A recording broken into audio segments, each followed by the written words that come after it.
ദൈവവചനം കൊണ്ട് ഒരിക്കൽ കൂടെ നിങ്ങളെ ശുശ്രൂഷിക്കാനായിട്ട് കർത്താവ് എനിക്ക് നൽകിയ ഈ നല്ല അവസരത്തെ ഓർത്ത് ഞാൻ ദൈവത്തെ സ്തുതിക്കുന്നു. ഇന്നത്തെ വചന വിചിന്തനത്തിനായിട്ട് എൻ്റെ കൗമാര കാലഘട്ടത്തിൽ തന്നെ ഞാൻ 10ാം ക്ലാസ് കഴിഞ്ഞ് +2 കഴിഞ്ഞ് പഠിപ്പൊക്കെ നിർത്തി ചെറിയ ജോലിക്കൊക്കെ പോയിരുന്ന സമയത്തും പഠിക്കണം, കറസ്പോണ്ടൻസ് ആയിട്ടൊക്കെ പഠിക്കാം എന്നൊക്കെ പറഞ്ഞ് പലപ്പോഴൊക്കെ എന്നെ പ്രോത്സാഹിപ്പിച്ച അദ്ദേഹം കർത്തരദാസൻ നമ്മുടെ സഭയിലുള്ള ഒരു സഹോദരനാണ്. അദ്ദേഹം വിദേശത്തായിരുന്നു, ഇപ്പോൾ നാട്ടിലാണ് അദ്ദേഹം ആയിരിക്കുന്നത്. അദ്ദേഹം മാസങ്ങൾക്ക് മുൻപ് ഞാൻ റോൾഡേറ്റയുടെ വീട്ടില് ഭവന പ്രാർത്ഥനയിൽ വചനം ശുശ്രൂഷിച്ചപ്പോൾ ചൊവ്വാഴ്ച ഞങ്ങൾ പ്രാർത്ഥനയ്ക്കൊക്കെ ഇരിക്കുമ്പോൾ അദ്ദേഹം പറഞ്ഞു, ഈ സന്ദേശം ഒരിക്കൽ കൂടെ നീ ഈ പൊതുസഭയിൽ പറയണമെന്നുള്ളത്. ഞാൻ ആദ്യമായിട്ടാണ് അങ്ങനെയുള്ളൊരു ഞാൻ പറഞ്ഞ സന്ദേശത്തെക്കുറിച്ച് അങ്ങനെയൊരു പ്രതികരണം കേൾക്കുന്നത്. പിന്നെ അദ്ദേഹം കൂട്ടിച്ചേർത്തു, ഉടനെ വേണ്ട, കുറച്ച് കഴിഞ്ഞിട്ട് മതി എന്നുള്ളതും കൂടെ അദ്ദേഹം പറഞ്ഞു. അപ്പം അദ്ദേഹത്തിന് നൽകിയ നിർദ്ദേശങ്ങൾ ആ കാലഘട്ടത്തിൽ എനിക്ക് വളരെ പ്രയോജനപ്രദമായിരുന്നു. ഇപ്പോഴും പല നിർദ്ദേശങ്ങൾ അദ്ദേഹം തരാറുണ്ട്. ആ രീതിയിൽ അന്ന് പറഞ്ഞ അതേ സന്ദേശം വീണ്ടും ദൈവസന്നിധിയിൽ ഇരുന്നപ്പോൾ ചില പുതിയ ആശയങ്ങൾ കൂടെ ലഭിച്ചു. അതിനോട് ചേർത്ത് ഇന്ന് നിങ്ങളുടെ മധ്യത്തിൽ അത് പറയാമെന്നാണ് ഞാൻ കർത്താവിൽ ആഗ്രഹിക്കുന്നത്. അതിനാധാരമായിട്ട് നമുക്ക് എല്ലാവർക്കും പരിചയമുള്ള, നാം ഒരുപാട് തവണ ശുശ്രൂഷകൾ അനുഭവിച്ചിട്ടുള്ള, നാം പാലിക്കാനായിട്ട് ശ്രമിക്കുന്ന ഒരു വേദഭാഗത്തിലേക്ക് നമ്മുടെ ശ്രദ്ധയെ തിരിക്കാം. അതിനാധാരമായിട്ട് കൊരിന്ത്യർക്ക് എഴുതിയ 1-ാം ലേഖനം 10-ാം അധ്യായത്തിൻ്റെ 1 മുതൽ 13 വരെയുള്ള വാക്യങ്ങളിൽ നിന്നുള്ള ചില സത്യങ്ങളാണ് നിങ്ങളുടെ ശ്രദ്ധയിലേക്ക് കൊണ്ടുവരാനായിട്ട് ഞാൻ ശ്രമിക്കുന്നത്. എന്നാൽ അതിലെ ഒരു പ്രത്യേക പദപ്രയോഗം മാത്രം ഫോക്കസ് ചെയ്തുകൊണ്ടാണ് ഞാൻ ഊന്നി പറയാനായിട്ട് ആഗ്രഹിക്കുന്നത്. അതിനാധാരമായിട്ട് 5-ാമത്തെ വാക്യം നമുക്ക് വായിക്കാം. കൊരിന്ത്യർക്ക് എഴുതിയ 1-ാം ലേഖനം 10-ാം അധ്യായത്തിന്റെ 5-ാമത്തെ വാക്യം. ക്രിസ്തുവായിരുന്നു, എങ്കിലും അവരിൽ മിക്ക പേരിലും ദൈവം പ്രസാദിച്ചില്ല. അവരെ മരുഭൂമിയിൽ തള്ളിയിട്ട് കളഞ്ഞു എന്ന് നിങ്ങൾ അറിയാതിരിക്കരുത് എന്ന് ഞാൻ ആഗ്രഹിക്കുന്നു. നാം അറിയണമെന്ന് ദൈവത്തിന്റെ ആത്മാവ് ആഗ്രഹിക്കുന്ന ഒരു പ്രധാനപ്പെട്ട സത്യമാണ് ഈ 5-ാമത്തെ വാക്യത്തിൽ നമുക്ക് കാണാനായിട്ട് സാധിക്കുന്നത്. അത് മറ്റൊന്നുമല്ല, ആ ഒരു പ്രത്യേക സ്റ്റേറ്റ്മെന്റ് നാം മധ്യഭാഗത്ത് കാണുന്നു. എങ്കിലും അവരിൽ മിക്ക പേരിലും ദൈവം പ്രസാദിച്ചില്ല.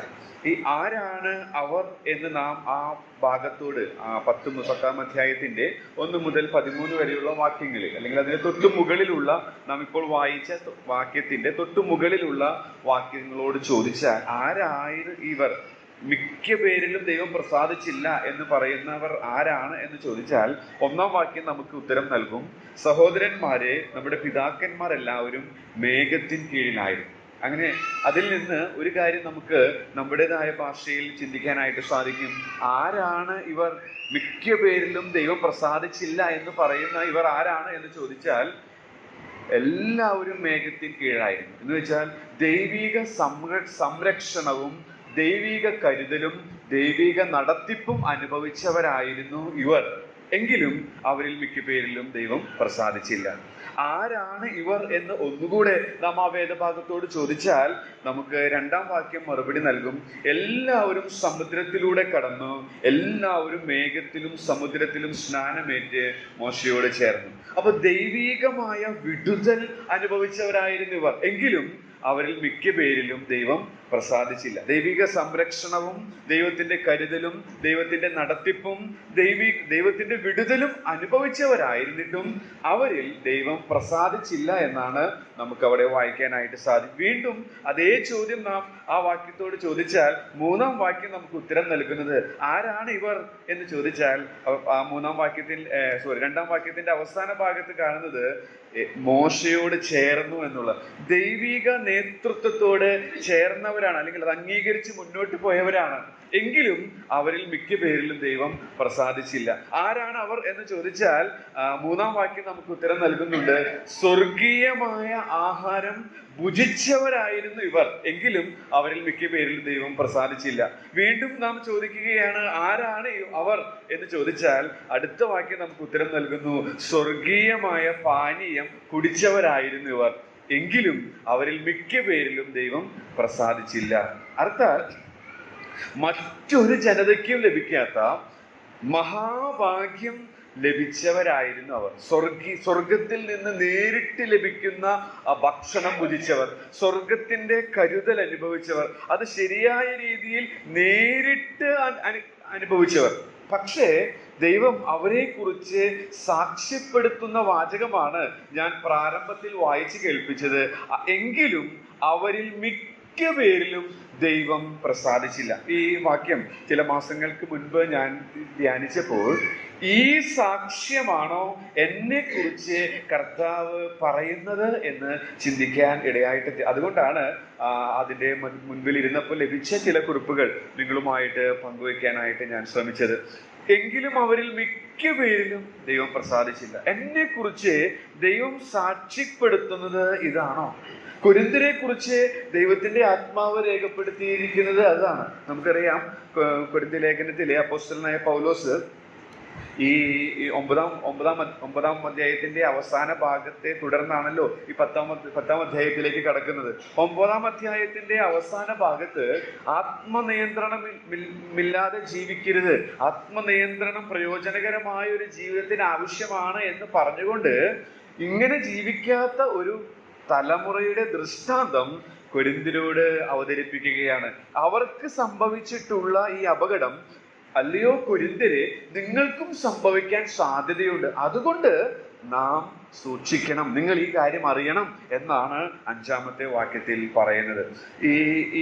ഈ സത്യം ഈ തലമുറയിൽ ജീവിക്കുന്ന നമ്മോടുള്ള ബന്ധത്തിലും അന്വർത്ഥമാണ് എന്നുള്ളതിന് യാതൊരു സംശയവുമില്ല. നമ്മളും ദൈവിക സംരക്ഷണവും, കർത്താവിനെ അറിഞ്ഞ നമ്മളും ദൈവിക സംരക്ഷണവും ദൈവിക കരുതലും ദൈവത്തിന്റെ നടത്തിപ്പും ഒക്കെ അനുഭവിക്കുന്നവരാണ്. മാത്രമല്ല നാമും ആ ദൈവിക ഭക്ഷണം ഓരോ ദിവസവും കർത്താവിന്റെ സന്നിധിയിൽ ഇരുന്ന് ദൈവത്തിന്റെ വചനം ഭക്ഷിക്കുന്നവരാണ്. ഓരോ ദിവസവും ദൈവിക പാനീയം കുടിക്കുന്നവരാണ്.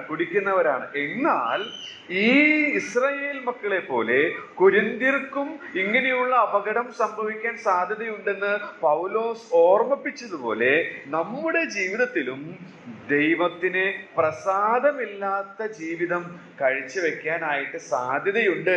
ആ രീതിയിലുള്ള ഒരു അപകടം, ഒരു വഞ്ചനയിൽ പെടാൻ നമുക്ക് ഇടയായിട്ട് തീരാൻ സാധ്യതയുണ്ട് എന്നുള്ളതാണ് ഈ ഭാഗത്ത് നിന്ന് ഞാൻ നിങ്ങളുടെ ശ്രദ്ധയിൽപ്പെടുത്താനായിട്ട് ആഗ്രഹിക്കുന്നത്.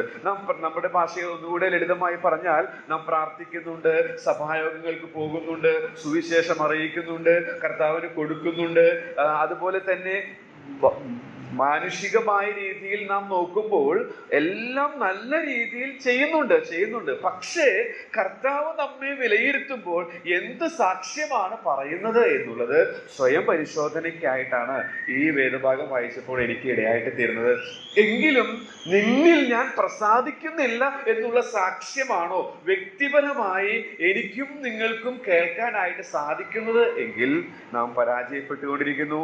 ഇസ്രായേൽ മക്കൾക്ക് സംഭവിച്ച അതേ പരാജയത്തിൽ തന്നെ കൊരിന്ത്യർക്കും സംഭവിക്കാനായിട്ട് സാധ്യതയുണ്ടെന്ന് പൗലോസ് ഓർമ്മിപ്പിച്ചുണർത്തിയ ഇതേ കാര്യം നമ്മുടെ ജീവിതത്തിലും വരാനായിട്ട് സാധ്യതയുണ്ട് എന്നുള്ളതാണ് ആരംഭത്തിൽ ഞാൻ നിങ്ങളോട് പറയാനായിട്ട് ആഗ്രഹിക്കുന്നത്.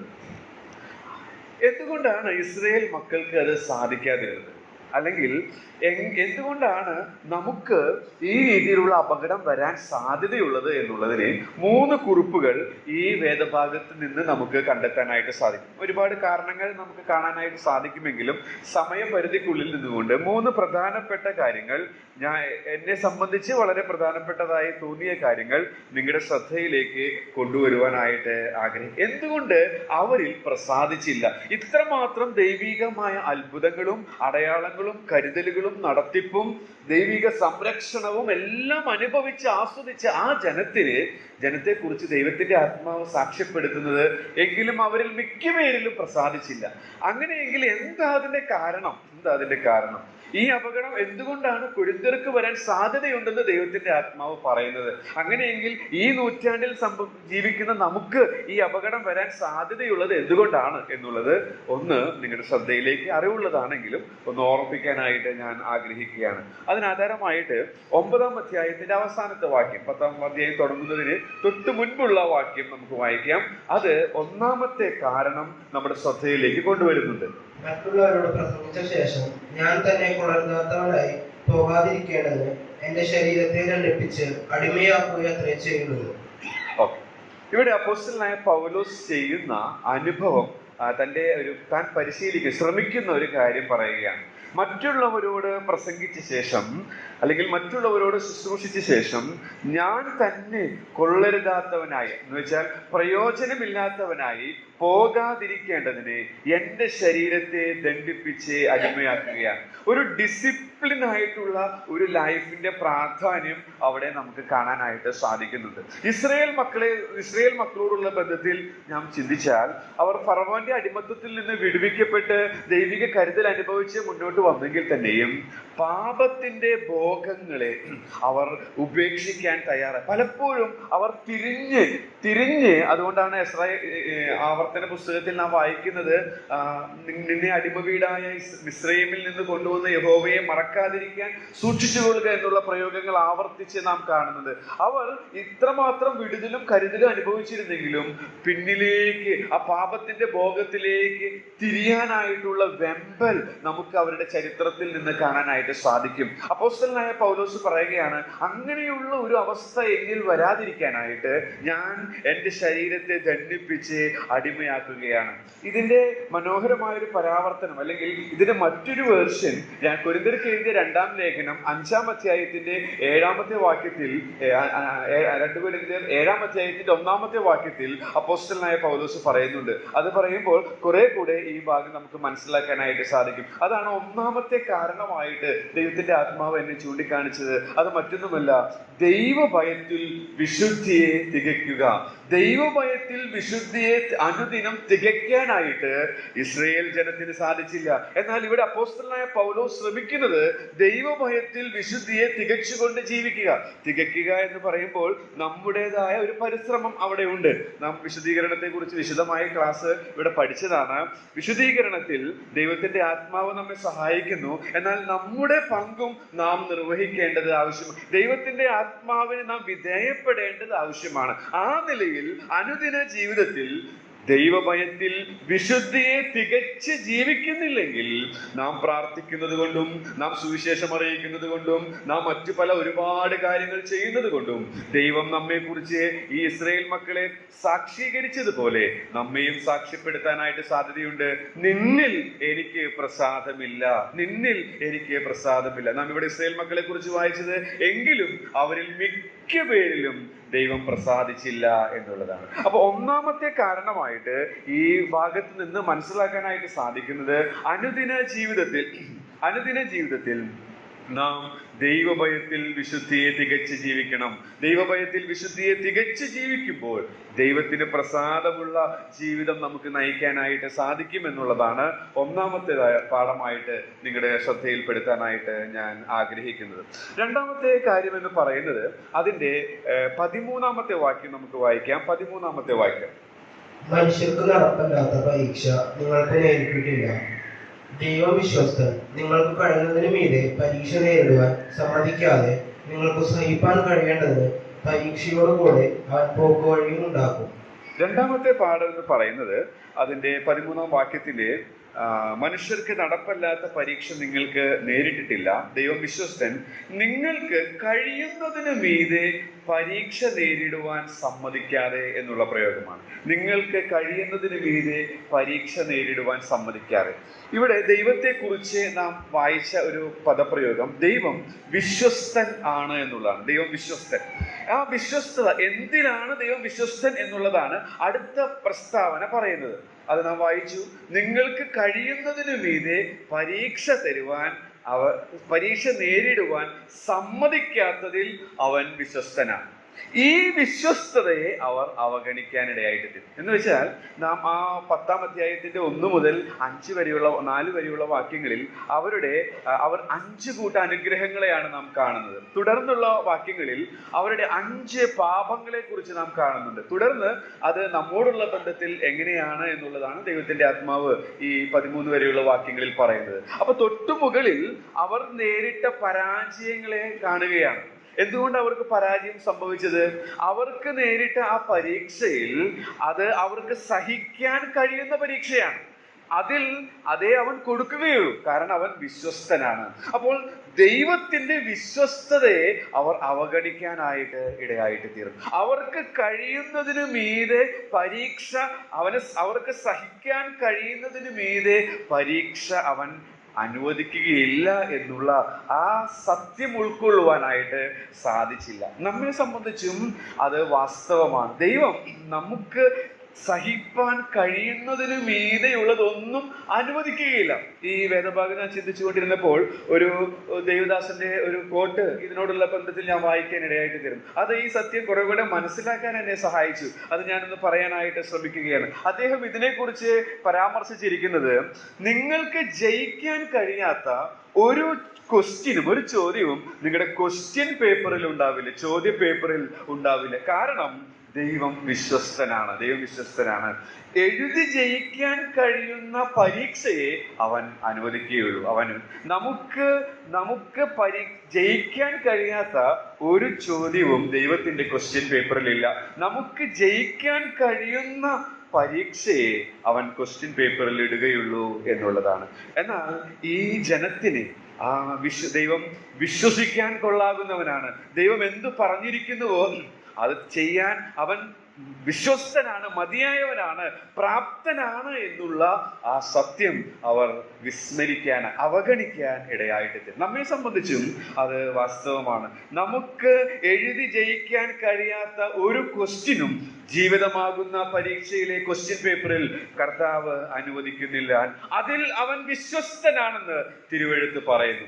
ആ വിശ്വസ്തതയെ നാം അവിശ്വസിക്കുമ്പോൾ, ഇസ്രായേൽ മക്കളെ പോലെ നാം അവഗണിക്കുമ്പോൾ, നാമും ദൈവത്തിന് പ്രസാദമില്ലാത്ത ജീവിത നിലവാരത്തിലേക്ക് തരം താഴുവാൻ ഇടയായിട്ട് തീരും എന്നുള്ളതാണ് ഇവിടെ നിന്ന് എനിക്ക് പഠിക്കാനായിട്ട് ഇടയായിട്ട് തീരും. അപ്പൊ നമ്മെ സംബന്ധിച്ച് ദൈവവചനത്തിന് മുമ്പാകെ നാം ഇരിക്കുമ്പോൾ ദൈവവചനം ഒരു നല്ലൊരു സ്കാൻ മെഷീനായിട്ട് നമുക്ക് ചിന്തിക്കാനായിട്ട് സാധിക്കും. ആ ദൈവവചനം നമ്മെ സ്കാൻ ചെയ്യാൻ അനുവദിക്കുമ്പോൾ നമ്മുടെ യഥാർത്ഥമായ ചിത്രം നമുക്ക് മനസ്സിലാക്കാനായിട്ട് സാധിക്കും. അങ്ങനെ യഥാർത്ഥമായ ചിത്രം നമുക്ക് ദൈവത്തിന്റെ ആത്മാവ് ബോധ്യപ്പെടുത്തി തരുമ്പോൾ അതിനോട് ക്രിയാത്മകമായി പ്രതികരിച്ചാണ് അനുദിനം നാം ജീവിക്കുന്നതെങ്കിൽ ഈ സാക്ഷ്യം നമ്മെക്കുറിച്ച് പറയാൻ ഇടവരികയില്ല. അത് മറിച്ചാണ് പറയാനിടയായി, നിന്റെ ജീവിതത്തിൽ എനിക്ക് പ്രസാദമാണ്, അതുകൊണ്ട് നിന്റെ ശുശ്രൂഷയിലും നിന്റെ പ്രവർത്തനങ്ങളിലും ഞാൻ പ്രസാദിക്കുന്നു എന്ന് കർത്താവിനെ ധൈര്യത്തോടെ സാക്ഷിക്കാനായിട്ട് സന്തോഷത്തോടെ സാക്ഷിക്കാനായിട്ട് സാധിക്കും. ആ രീതിയിലേക്ക് ഉയരുവാൻ ദൈവത്തിന്റെ ആത്മാവ് എന്നെയും നിങ്ങളെയും സഹായിക്കുമാറാകട്ടെ. രണ്ട് കാര്യങ്ങളാണ് ഞാൻ പറയാനിടയായിട്ട് തീരുന്നത്. എങ്കിലും അവരിൽ മിക്ക പേരിലും ദൈവം പ്രസാദിച്ചില്ല. എന്താ കാരണം? ദൈവഭയത്തിൽ അനുദിനം വിശുദ്ധിയെ തികച്ച് ജീവിക്കാനായിട്ട് അവർക്ക് സാധിച്ചില്ല. എന്താ കാരണം? ദൈവത്തിന്റെ വിശ്വസ്തതയെ അവർ അവിശ്വസിക്കുവാൻ ഇടയായിട്ട് തീരുന്നു. ഇത് നമ്മുടെ ജീവിതത്തിലും സംഭവിക്കുമ്പോൾ നമുക്കും ഈ അപകടം, ഈ വഞ്ചനയിൽ പെടാനായിട്ട് സാധ്യതയുണ്ട് എന്നുള്ളതാണ് ഞാൻ പറയാനായിട്ട് ആഗ്രഹിക്കുന്നത്. മൂന്നാമത്തെ ഒരു കാര്യം എന്ന് പറയുന്നത് ആ 13-ാം വാക്യത്തിന്റെ അവസാനത്തെ ഭാഗമാണ്. മനുഷ്യർക്ക് നടപ്പല്ലാത്ത പരീക്ഷ നിങ്ങൾക്ക് നേരിട്ടില്ല, ദൈവം വിശ്വസ്തൻ, നിങ്ങൾക്ക് കഴിയുന്നതിന് മീതെ പരീക്ഷ നേരിടുവാൻ സമ്മതിക്കാതെ നിങ്ങൾക്ക് സഹിക്കുവാൻ കഴിയേണ്ടതിന്. അടുത്ത സ്റ്റേറ്റ്മെന്റ് ആണ് അടുത്ത പാഠത്തിലേക്ക് എന്നെ കൊണ്ടുവന്നത്. പരീക്ഷയോടുകൂടെ അവൻ പോക്കുവഴിയും ഉണ്ടാക്കും. മൂന്നാമത്തെ പാഠം എന്ന് പറയുന്നത് ദൈവത്തിന്റെ പദ്ധതിയെ തിരിച്ചറിഞ്ഞില്ല എന്നുള്ളതാണ്. ദൈവഭയത്തിൽ വിശുദ്ധിയെ തികച്ചില്ല, ദൈവത്തിന്റെ വിശ്വസ്തതയെ അവർ അവിശ്വസിച്ചു, അവഗണിച്ചു. മൂന്നാമതായിട്ട് അവരുടെ പരാജയ കാരണം ദൈവത്തിന്റെ പദ്ധതിയെ തിരിച്ചറിഞ്ഞില്ല. പരീക്ഷ നൽകുന്ന ദൈവം വിശ്വസ്തനാണ്, അതവർ അവഗണിച്ചെന്ന് മാത്രമല്ല ആ പരീക്ഷയോട് കൂടെയുള്ള പോക്കുവഴി അത് അവർ തിരിച്ചറിഞ്ഞില്ല എന്നുള്ളതാണ്. നമ്മുടെ ജീവിതത്തിലും ഇത് സംഭവിക്കാൻ സാധ്യതയുണ്ട്. ദൈവം നമ്മളെ കടത്തിവിടുന്ന അഗ്നിശോധനയ്ക്ക് സമാനമായ പരിശോധനകൾ, നാനാ പരീക്ഷകളിലൂടെയൊക്കെ നമ്മെ കടത്തിവിടുമ്പോൾ ദൈവത്തിന്റെ പദ്ധതി തിരിച്ചറിയാൻ സാധിക്കണം, ദൈവത്തിന്റെ പദ്ധതി മനസ്സിലാക്കാൻ സാധിക്കണം. അതിന് നാം പ്രാർത്ഥനയോടെ ദൈവസന്നിധിയിൽ താഴ്മയോടെ ഇരിക്കുമ്പോൾ ദൈവം അത് നമുക്ക് വ്യക്തമായി ബോധ്യം. എന്തിനാ നിന്നെ ഈ പദ്ധതിയിലൂടെ ഈ പ്രക്രിയയിലൂടെ ഈ പരീക്ഷയിലൂടെ കടത്തിവിടുന്നത് എന്ന് വ്യക്തമായി ദൈവത്തിന്റെ ആത്മാവ് നമുക്ക് ബോധ്യമാക്കി തരും. അപ്പോൾ ആ പ്രതിസന്ധിയെ പുഞ്ചിരിയോടുകൂടെ ധൈര്യത്തോടുകൂടെ ഫേസ് ചെയ്യാനായിട്ട് നമുക്ക് സാധിക്കും എന്നുള്ളതിന് യാതൊരു സംശയമില്ല. ഒരു എഴുത്തുകാരൻ പറഞ്ഞ ഒരു കോട്ട് ഇതിനോടുള്ള ബന്ധത്തിൽ പറഞ്ഞ് അടുത്ത പാഠത്തിലേക്ക് ഞാൻ പോകാനായിട്ട് ആഗ്രഹിക്കുകയാണ്. അദ്ദേഹം എഴുതിയിരിക്കുന്നത് ഇങ്ങനെയാണ്: 1ാം ക്ലാസ്സിലെ കുട്ടിക്ക് 10ാം ക്ലാസ്സിലെ ചോദ്യപേപ്പർ കർത്താവ് കൊടുക്കുകയില്ല. 1ാം ക്ലാസ്സിലെ കുട്ടിക്ക് 10ാം ക്ലാസ്സിലെ ചോദ്യപേപ്പർ കർത്താവ് കൊടുക്കുകയില്ല. പരീക്ഷയോടുകൂടെ അവൻ പോക്കുവഴിയും ഉണ്ടാക്കും എന്നുള്ളതിനെ അദ്ദേഹം കൊടുത്തൊരു കമന്റ്സ് ആണ്.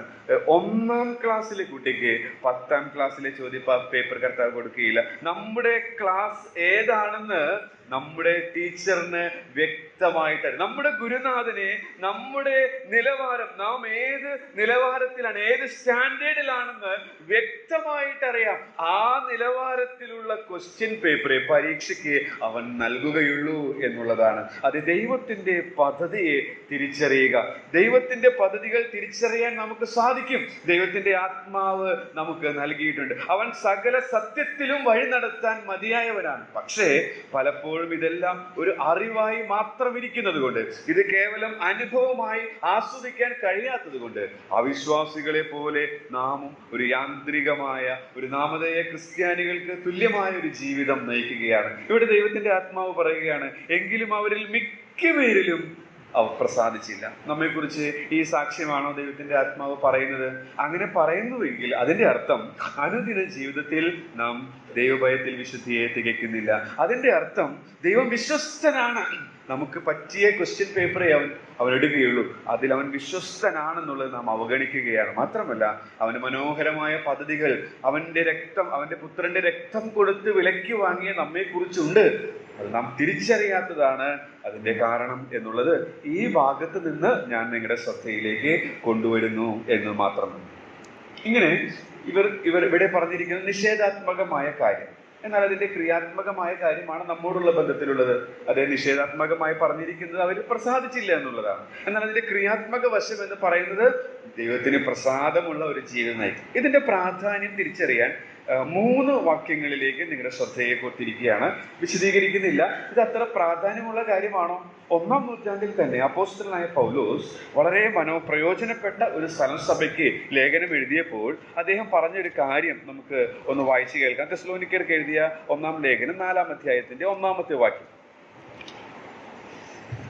ഒടുവിൽ സഹോദരന്മാരെ, ദൈവപ്രസാദം ലഭിപ്പാൻ തക്കവണ്ണം നിങ്ങൾ എങ്ങനെ നടക്കണമെന്ന് ഞങ്ങളോട് ഗ്രഹിച്ചതുപോലെ നിങ്ങൾ നടക്കുന്നത് പോലെ തന്നെ ഇനിയും അധികം വർദ്ധിച്ചു വരേണ്ടതിന് ഞങ്ങൾ കർത്താവായ യേശുവിന്റെ നാമത്തിൽ നിങ്ങളോട് അപേക്ഷിച്ച് പ്രബോധിപ്പിക്കുന്നു. നോക്കുക, അപ്പോസ്തലനായ പൗലോസ് 1ാം നൂറ്റാണ്ടിൽ ആ കാലഘട്ടത്തിൽ തന്നെ ദൈവജനത്തോട് അപേക്ഷിച്ച് പ്രബോധിപ്പിക്കുന്ന ഒരു പ്രധാനപ്പെട്ട വിഷയം എന്ന് പറയുന്നത്, പ്രിയരെ, അല്ലയോ തെസ്സലോനിക്കരെ, ദൈവത്തിന്റെ പ്രസാദം ലഭിക്കുവാൻ അനുദിനം, ആ പദം വളരെ പ്രധാനപ്പെട്ടതാണ്, അനുദിനം, ഡെയിലി, ദിനംതോറും അതിൽ അധികം വർദ്ധിച്ചു വരണം, അധികം വർദ്ധിച്ചു വരണം. ഓരോ പദങ്ങളും വിശദീകരിക്കാൻ മതിയായതാണെങ്കിലും ഇതിന്റെ പ്രാധാന്യം നിങ്ങളുടെ മനസ്സിലേക്ക് കൊണ്ടുവരുവാൻ ഞാൻ വായിച്ചു വിടുകയാണ്. പൗലോസ് ഇതിന്റെ പ്രാധാന്യം നമ്മെ ഓർപ്പിക്കുന്നത് അപേക്ഷിച്ച് പ്രബോധിപ്പിക്കുകയാണ്. എന്തിനാ ഇത്രമാത്രം അപേക്ഷിച്ച് പ്രബോധിപ്പിക്കുന്നത്? ഒറ്റ വിഷയമാണ് അവിടെ പറയുന്നത്, ദൈവത്തിന്റെ പ്രസാദം ലഭിക്കുന്ന ഒരു ജീവിതം നിങ്ങൾ കാഴ്ചവെക്കുവാൻ എന്നുള്ളതാണ്. പൗലോസിന്റെ ആഗ്രഹവും അത് തന്നെയായിരുന്നു എന്നുള്ളത് കൊരിന്ത്യർക്ക് എഴുതിയ 2ാം ലേഖനം 5ാം അധ്യായത്തിന്റെ 9ാമത്തെ വാക്യം വായിക്കുമ്പോൾ നമുക്ക് കാണാനായിട്ട് സാധിക്കും. എടുത്തു വായിക്കേണ്ട നമുക്ക് അറിവുള്ളതാണ്, നാം കൂടെ കൂടെ ഓർക്കുന്ന വാക്യമാണ്. അതുകൊണ്ട് ശരീരത്തിൽ വസിച്ചാലും ശരീരം വിട്ടാലും ഞങ്ങൾ അവനെ പ്രസാദിപ്പിക്കുന്നവരാകുവാൻ അഭിമാനിക്കുന്നു. അപ്പൊ പൗലോസിന്റെ ആഗ്രഹം അത് തന്നെയാണ് തന്റെ അപേക്ഷ. സഹവിശ്വാസികളോടുള്ള ബന്ധത്തിൽ തന്റെ അപേക്ഷയും അത് തന്നെയാണ്. മാത്രമല്ല, ഈ വേദഭാഗത്ത് നിന്നൊരു കാരണം കൂടെ ഞാൻ ചൂണ്ടിക്കാണിക്കുകയാണ് അതിന്റെ പ്രാധാന്യം മനസ്സിലാക്കാനായിട്ട്. 11ാമത്തെ വാക്യം, കൊരിന്ത്യർക്ക് എഴുതിയ 1ാം ലേഖനം 10ാം അധ്യായത്തിന്റെ 11ാമത്തെ വാക്യത്തിൽ ഒരു കാരണം ഇതിന്റെ പ്രാധാന്യം മനസ്സിലാക്കാനായിട്ട് നമ്മെ സഹായിക്കുന്നുണ്ട്. അതിന്റെ 11ാമത്തെ വാക്യം: ഇത് ദൃഷ്ടാന്തമായിട്ട് അവർക്ക് സംഭവിച്ചു, ലോകാവസാനം വന്നെത്തിയിരിക്കുന്ന നമുക്ക് ബുദ്ധിപദേശത്തിനായി എഴുതിയുമിരിക്കുന്നു. അവിടെ ഉള്ള ഒരു പദപ്രയോഗമാണ് ഇതിന്റെ പ്രാധാന്യം നമ്മെ ഓർപ്പിക്കുന്നത്.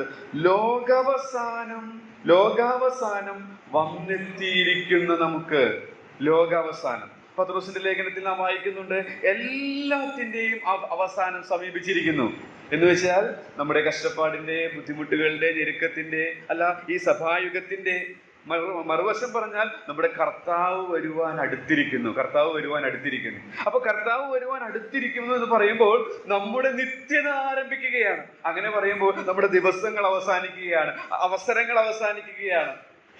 അതുകൊണ്ട് ഈ പ്രസാദിപ്പിച്ച് ജീവിക്കേണ്ടതിന്റെ പ്രാധാന്യം ഉൾക്കൊള്ളാൻ നമുക്ക് ഇടയായിട്ട് തീരേണ്ടത് ആവശ്യം. ലോകാവസാനം വന്നെത്തിയിരിക്കുന്ന നമുക്ക് ബുദ്ധിപദേശം എന്നുള്ള പ്രയോഗത്തിൽ നിന്ന് അത് നമുക്ക് മനസ്സിലാക്കാൻ, എല്ലാറ്റിന്റെയും അവസാനം സമീപിച്ചിരിക്കുന്നു. നമ്മുടെ അവസരങ്ങളുടെ, നമ്മുടെ ദിവസങ്ങളുടെ, അതുപോലെ തന്നെ നമ്മുടെ നിത്യതയുടെ ആരംഭത്തിലേക്ക് നാം പ്രവേശിക്കാൻ പോവുകയാണ്. കർത്താവ് വരികയാണ്. ഈ സമയമൊക്കെ കഴിയാൻ പോവുകയാണ്.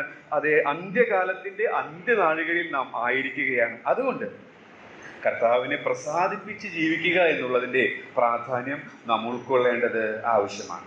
ഒടുവിലായിട്ട് കമ്പിവാചകം പോലെ 3 പാഠങ്ങൾ തന്നെ എങ്ങനെ ദൈവത്തെ പ്രസാദിപ്പിക്കാം എന്നുള്ളത് ഒന്ന് പറഞ്ഞ് ഞാൻ ഇരിക്കാനായിട്ട് ആഗ്രഹിക്കുകയാണ്. അതിനാധാരമായിട്ട് മത്തായി സുവിശേഷം 3-ാം അധ്യായത്തിന്റെ 17-ാമത്തെ വാക്യം നമുക്ക് വായിക്കാം. ഇവിടെ നാം വായിച്ചത് 5-ാം വാക്യത്തിൽ അവരിൽ മിക്ക പേരിലും ദൈവം പ്രസാദിച്ചില്ല എന്നാണ്. എന്നാൽ മത്തായി സുവിശേഷം 3-ാം അധ്യായത്തിന്റെ 17-ൽ വളരെ മനോഹരമായ ഒരു പരാമർശം നമ്മുടെ കർത്താവിനെ കുറിച്ച് പറയുന്നുണ്ട്. അതൊന്ന് വായിക്കാം. മത്തായി സുവിശേഷം 3:17. ഇവനെന്റെ പ്രിയപുത്രൻ, ഇവനിൽ ഞാൻ പ്രസാദിച്ചിരിക്കുന്നു എന്ന് സ്വർഗത്തിൽ നിന്നൊരു ശബ്ദവും ഉണ്ടായി. 30 വർഷക്കാലം കർത്താവിന്റെ ആ കുടുംബത്തിൽ കീഴടങ്ങിയുള്ള ജീവിതം, അല്ലെങ്കിൽ ശുശ്രൂഷയുടെ ആരംഭത്തിലേക്ക് താൻ കടക്കുകയാണ്. ഇനി ശുശ്രൂഷയുടെ മധ്യസമയത്ത് അല്ലെങ്കിൽ അവസാനിക്കാറായ സമയത്തും ഇതിന് സമാനമായിട്ടുള്ള പ്രയോഗം നമുക്ക് കാണാനായിട്ട് സാധിക്കുന്നുണ്ട്. ഇവൻ എൻ്റെ പ്രിയപുത്രൻ, ഇവന് ചെവി കൊടുക്കുക, അല്ലെങ്കിൽ ഇവനിൽ ഞാൻ പ്രസാദിച്ചിരിക്കുന്നു. നോക്കുക, ദൈവം ഇസ്രായേൽ ജനത്തെ കുറിച്ച് സാക്ഷ്യപ്പെടുത്തിയത് എങ്കിലും അവരിൽ മിക്ക പേരിലും ഞാൻ പ്രസാദിച്ചില്ല. എന്നാൽ കർത്താവിനെ കുറിച്ച് സ്വർഗം സാക്ഷ്യപ്പെടുത്തിയത് ഇവനിൽ ഞാൻ പ്രസാദിച്ചിരിക്കുന്നു എന്നുള്ളതാണ്. ഇവനിൽ ഞാൻ പ്രസാദിച്ചു. അപ്പൊ എങ്ങനെ നമുക്ക് ദൈവത്തെ പ്രസാദിപ്പിക്കാനായിട്ട് സാധിക്കുമെന്ന് ചോദിച്ചാൽ, ദൈവം പ്രസാദിച്ച നമ്മുടെ അരുമനാഥന്റെ കാൽച്ചുവടുകൾ ഓരോ ദിവസവും പിന്തുടർന്നാൽ മതി. ഓരോ ദിവസവും അവനെ നോക്കി ജീവിച്ചാൽ മതി. ഓരോ ദിവസവും അവനെ ധ്യാനിച്ച് ജീവിച്ചാൽ മതി. ഓരോ ദിവസവും അവനെ അനുഗമിച്ച് ജീവിച്ചാൽ മതി. ഈ 3 പാഠങ്ങൾ എബ്രായ ലേഖനം 12-ാം അധ്യായത്തിന്റെ ആദ്യത്തെ 3 വാക്യങ്ങളിൽ കാണാൻ സാധിക്കും. അധികം വിശദീകരിക്കാതെ അതുകൂടെ ഒന്ന് ഓർമ്മപ്പെടുത്തി ഒന്ന് ചൂണ്ടിക്കാണിച്ച് ഞാൻ ഇരിക്കാനായിട്ട് ആഗ്രഹിക്കുകയാണ്. എബ്രായ ലേഖനം 12-ാം അധ്യായത്തിന്റെ 2-ാം വാക്യത്തിലേക്ക് വരുമ്പോൾ എങ്ങനെ നമുക്ക് ദൈവത്തെ പ്രസാദിപ്പിച്ച് ഈ പാരിൽ, ഈ വഷളത്വം നിറഞ്ഞ ഈ തലമുറയുടെ മധ്യത്തിൽ ജീവിക്കാനായിട്ട് സാധിക്കും. 2-ാം വാക്യത്തിൽ നാം വായിക്കുന്നത് ഇങ്ങനെയാണ്. 2-ാം വാക്യത്തിന് മുൻപ് 1-ാം വാക്യത്തിന് മുൻപ് 40-ാം വാക്യത്തിൽ, 11-ാം അധ്യായത്തിന്റെ 40-ാം വാക്യത്തിൽ നാം മനോഹരമായ ഒരു വാക്യം വായിക്കുന്നുണ്ട്. അവർ നമ്മെ കൂടാതെ രക്ഷാപൂർത്തി പ്രാപിക്കാതിരിക്കേണ്ടതിന് ദൈവം നമുക്ക് വേണ്ടി ഏറ്റവും നല്ലതൊന്ന് മുൻകരുതിയിരുന്നു. ദൈവം നമുക്ക് വേണ്ടി ഏറ്റവും നല്ലതൊന്ന് മുൻകരുതിയിരുന്നു. എന്താ നമുക്ക് വേണ്ടി ഏറ്റവും നല്ലതൊന്ന് മുൻകരുതിയിരുന്നത്? തുടർന്ന് നാം വായിക്കുന്നുണ്ട്. 2-ാം വാക്യത്തിലേക്ക് വരുമ്പോൾ, വിശ്വാസത്തിന്റെ നായകനും പൂർത്തി വരുത്തുന്നവനുമായ യേശുവിനെ നോക്കുക. യേശുവിനെ അനുദിനം നോക്കിക്കൊണ്ടുള്ള ജീവിതം. കാരണം ദൈവം പ്രസാദിച്ച വ്യക്തി അവനാണ്. അവനെ നാം നോക്കുക. നാം മനുഷ്യരെ നോക്കിയാൽ, സാഹചര്യങ്ങളെ നോക്കിയാൽ, നമുക്ക് നേരിടുന്ന ദുരനുഭവങ്ങളെ നോക്കിയാൽ ഉള്ളിൽ ക്ഷീണിച്ച് മടുക്കാൻ സാധ്യതയുണ്ട്. എന്നാൽ ദൈവത്തിന്റെ ആത്മാവ് പറയുകയാണ്, നോഹയ്ക്കില്ലാത്ത, മോശയ്ക്കില്ലാത്ത, അതുപോലെ പ്രഗത്ഭരായ വിശ്വാസ വീരന്മാർക്കൊന്നുമില്ലാത്ത ഏറ്റവും നല്ലതൊന്ന് മുൻകരുതിയിരിക്കുകയാണ് നമുക്ക്. എന്താണ് മുൻകരുതിയിരിക്കുന്നത്? വിശ്വാസത്തിന്റെ നായകനും പൂർത്തി വരുത്തുന്നവനുമായ യേശുവിനെ നോക്കിക്കൊണ്ടുള്ള ഒരു ജീവിതം. മാത്രമല്ല 3-ാം വാക്യത്തിലേക്ക് നാം വരുമ്പോൾ മറ്റൊരു ക്രിയാപദം നാം അവിടെ കാണുന്നുണ്ട്. അത് കർത്താവിനെ നോക്കി പ്രസാദകരമായി ജീവിക്കാൻ നമ്മെ സഹായിക്കുന്നുണ്ട്. നിങ്ങളുടെ ഉള്ളിൽ ക്ഷീണിച്ച് മടുക്കാതിരിക്കാൻ പാപികളാൽ തനിക്ക് നേരിട്ട ഇങ്ങനെയുള്ള വിരോധം സഹിച്ചവനെ ധ്യാനിച്ചു കൊള്ളുക. അപ്പൊ കർത്താവിനെ നോക്കുക എന്ന് മാത്രമല്ല, കർത്താവിനെ ധ്യാനിക്കുക എന്നുള്ളതാണ്. അതും വിശദീകരിക്കാൻ സാധിക്കുമെങ്കിലും ഞാനത് കൂടുതൽ വിശദീകരിക്കുന്നില്ല. 4-ാം വാക്യത്തിലേക്ക് വരുമ്പോൾ മറ്റൊരു കാര്യം നമുക്ക് കാണാനായിട്ട് സാധിക്കും. എബ്രായ ലേഖനം 12:4 നാം വായിക്കുന്നു, എന്താ ഏറ്റവും നല്ലതൊന്ന് നമുക്ക് മുൻകരുതിയിരുന്നത്? 1, യേശുവിനെ നോക്കിയുള്ള ജീവിതം. 2, യേശുവിനെ ധ്യാനിക്കുന്ന ജീവിതം. 4-ാമത്തെ വാക്യത്തിൽ നാം വായിക്കുന്നു, പാപത്തോട് പോരാടുന്നതിൽ നിങ്ങൾ ഇതുവരെ പ്രാണത്യാഗത്തോളം എതിർത്ത് നിന്നിട്ടില്ല. അത് ഇങ്ങനെ പറയാനായിട്ട് ഞാൻ ആഗ്രഹിക്കുന്നു. യേശുവിനെ അനുഗമിക്കുന്ന ജീവിതം, ദിനംതോറും നമ്മുടെ ക്രൂശ് എടുത്തുകൊണ്ട് സ്വന്തം ഇഷ്ടത്തിന് മരിച്ചുകൊണ്ട് അവന്റെ ഇഷ്ടത്തിന് ജീവിക്കുന്ന ജീവിതം. ഇങ്ങനെ നാം അനുദിനം ജീവിക്കുമ്പോൾ ദൈവം നമ്മെക്കുറിച്ച് സാക്ഷ്യപ്പെടുത്തും. ഒരു പക്ഷേ നാം കർത്താവിന്റെ മുമ്പാകെ നിൽക്കുമ്പോൾ, നിന്റെ ജീവിതത്തിൽ എനിക്ക് പ്രസാദമാണ് എന്നുള്ളത്. ഒരു പക്ഷേ ആളുകൾ കാണുന്ന രീതിയിൽ, ആളുകൾ ഇന്ന് വിലമതിക്കുന്ന രീതിയിൽ നമ്മൾ ഒന്നും ചെയ്യുന്നില്ലെങ്കിൽ തന്നെയും ദൈവത്തിന്റെ സാക്ഷ്യത്തെ വിലമതിച്ചുകൊണ്ടുള്ള ഒരു ജീവിതമാണ് ഞാനും നിങ്ങളും ആഗ്രഹിക്കുന്നതെങ്കിൽ, ദൈവത്തിന്റെ ആത്മാവ് പറയുകയാണ്, അതെ, അവനെ നോക്കി ഓരോ ദിവസവും ജീവിക്കുക, അവനെ ധ്യാനിച്ച് ഓരോ ദിവസവും ജീവിക്കുക.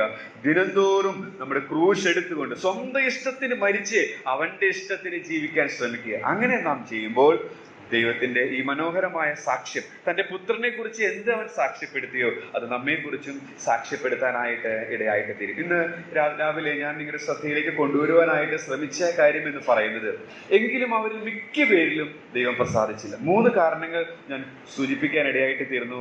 ദൈവഭയത്തിൽ അവർ വിശുദ്ധിയെ തികച്ചില്ല. ദൈവം വിശ്വസ്തനാണെന്നുള്ളത് അവർ അവിശ്വസിക്കാനിടയായിട്ട് തീർന്നു. ദൈവത്തിന്റെ പദ്ധതികൾ അവർ തിരിച്ചറിഞ്ഞില്ല. ഈ സത്യം പ്രധാനപ്പെട്ടതാണോ? പൗലോസ് അപേക്ഷിച്ച് പ്രബോധിപ്പിക്കുന്നതിൽ നിന്ന്, പൗലോസിന്റെ ഉത്കടമായ ആഗ്രഹത്തിൽ നിന്ന് നമുക്കത് ഗ്രഹിക്കാനായിട്ട് സാധിക്കുന്നുണ്ട്. മാത്രമല്ല, ഒടുവിലായിട്ട് പറഞ്ഞത് എങ്ങനെ സാധിക്കും? യേശുവിനെ നോക്കുക അനുദിനം, യേശുവിനെ ധ്യാനിക്കുക അനുദിനം. അത് മാത്രമല്ല, ക്രൂശ് എടുത്ത് അവനെ അനുഗമിക്കുക. അങ്ങനെ ചെയ്യുമ്പോൾ തീർച്ചയായിട്ടും കർത്താവ് നമ്മെക്കുറിച്ച് നിന്നിൽ ഞാൻ പ്രസാദിച്ചിരിക്കുന്നു എന്നുള്ള സാക്ഷ്യം കേൾക്കാനായിട്ട് സാധിക്കും. അതിനായിട്ട് വചനം പറഞ്ഞെന്നെയും കേട്ട നിങ്ങളെയും ദൈവത്തിന്റെ ആത്മാവ് സഹായിക്കുമാറാണ്.